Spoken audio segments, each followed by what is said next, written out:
Hello everyone, I am Harshkir Singh from CS6 NIT Kurukshetra. Welcome to today's video where we are going to see experiments of classification and regression on VECA. So these are the experiments which we are going to do. First is decision tree, then we will do the KNN classifier, and then naive Bayes, and then linear regression, then logistic regression, and then SVM. So now let us open the VECA Explorer. So this is the VECA Explorer, and like any other experiment, we need to load the dataset first. So let us open some dataset. I am opening this dataset which comes with the installation. Sample dataset, weather nominal.arff. So these are the 5 attributes in this dataset, and there are 14 instances which we can see by clicking on this edit button. So now I need to apply the decision tree classification algorithm. So we will go to this classify section and choose the sum of the tree which we need to apply. So let us see this J48 tree. So this J48 will create a one decision tree.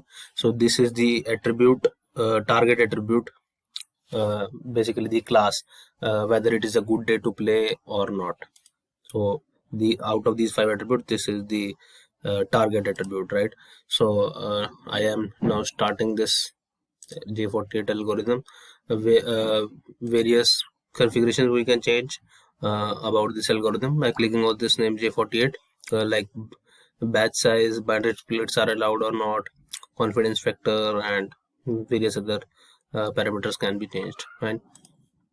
So now the tree has, this is the output where these precision, recall, F measure, and other measures have been performance measures have been evaluated. This is the confusion matrix. So now let us try to visualize this tree.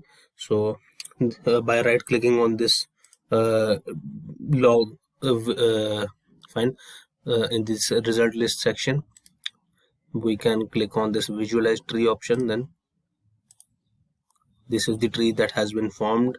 So basically first attribute is the outlook attribute, and based on these 3 values we are going to other subtrees. For example, if outlook is equal to overcast, then yes, it is a good day to play.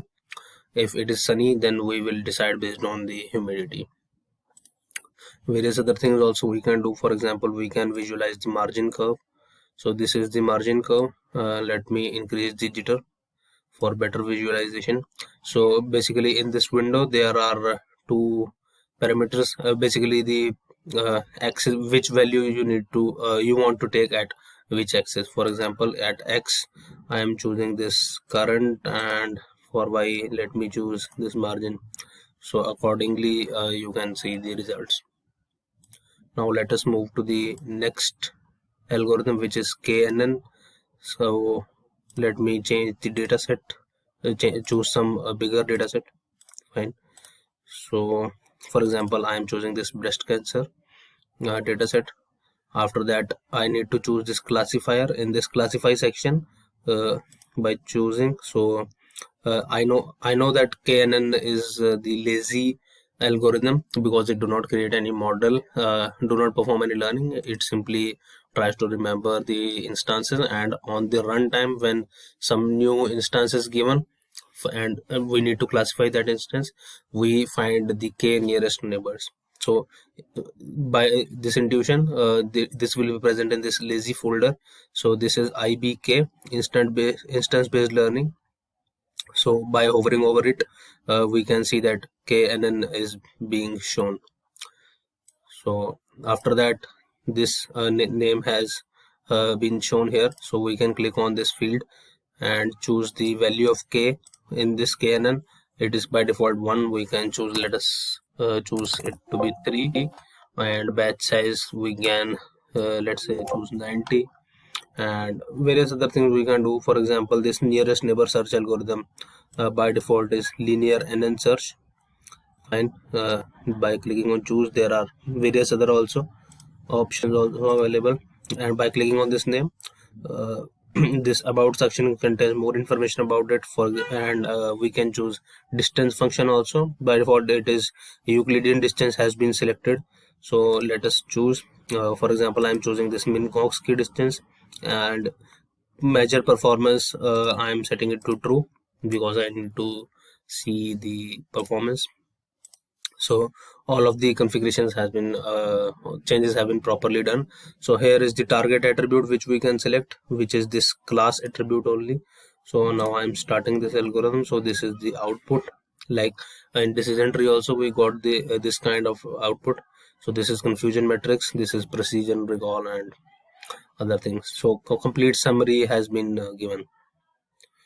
So now right clicking on it, we can visualize various things. Let's say we can visualize classification errors.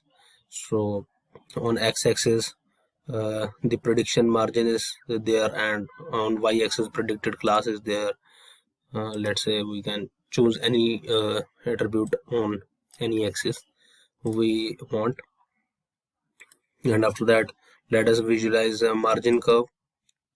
So this is the margin curve. So for better visualization I am increasing the jitter. So we can see this key is given in the bottom. For example, here -1 is written and the color is blue, and on orange side it is 1. So basically these are the two classes of this attribute, the class attribute, which is our target attribute. We can see there are two kind of labels present here, two count of outputs. One is no recurrence events, one is recurrence events. So this is basically the key, and these points which are somewhere midway, these will be close to the decision boundary so formed, that will be formed by the algorithm and will be hard to be classified. Now similarly we can choose, instead of instant based learning, we can choose naive Bayes algorithm. For example, in this Bayes section I am choosing this naive Bayes and I am starting the algorithm. Similarly all the accuracy and all other measures have been calculated, and we can visualize the margin curve again. So this is the margin curve so formed. By increasing jitter we can have better visualization. So similarly on x and y axis we can choose the values which we want, and this is the color scheme which what we need to color. And by clicking on some this cross, basically the data point, we can have the information about it. For example, I have right click on this instance, so information is given, that is this instance is instance number 110, 109, and this is the margin value. So various information about this data point can be found. One thing to notify here is also which I haven't mentioned so far, is that we are using this cross fold k-fold validation. There will be 10 folds that will be created. We can have another testing options also, like we can have percentage split, or we can supply the test data completely separately. So now let's move to linear regression. For that, for example, I'm choosing this iris dataset. So these are the 5 attributes. Let me remove this class attribute. Basically there are 3 classes of petals which are present here. Fine, so I need not to keep this attribute, so I'm removing this. Now I'm going to this classify, and I can choose this in functions. I can choose this linear regression, and here is the attribute on which linear regression is to be applied. Basically this is the dependent attribute which we need to predict. So for example, I am choosing sepal width, so I can now start the algorithm, and again by right clicking we can see visualize classification errors. So these are the classification errors. Here on x-axis is sepal width, and y-axis is the predicted sepal width that will be predicted by our algorithm. Now let me change the value on x-axis. We can have, instead of sepal width, we can have petal length. So basically this will be the, on x-axis I am keeping the independent attribute, one of the independent attribute called a regressor, and on y-axis is the predicted value. Now let us move to logistic regression.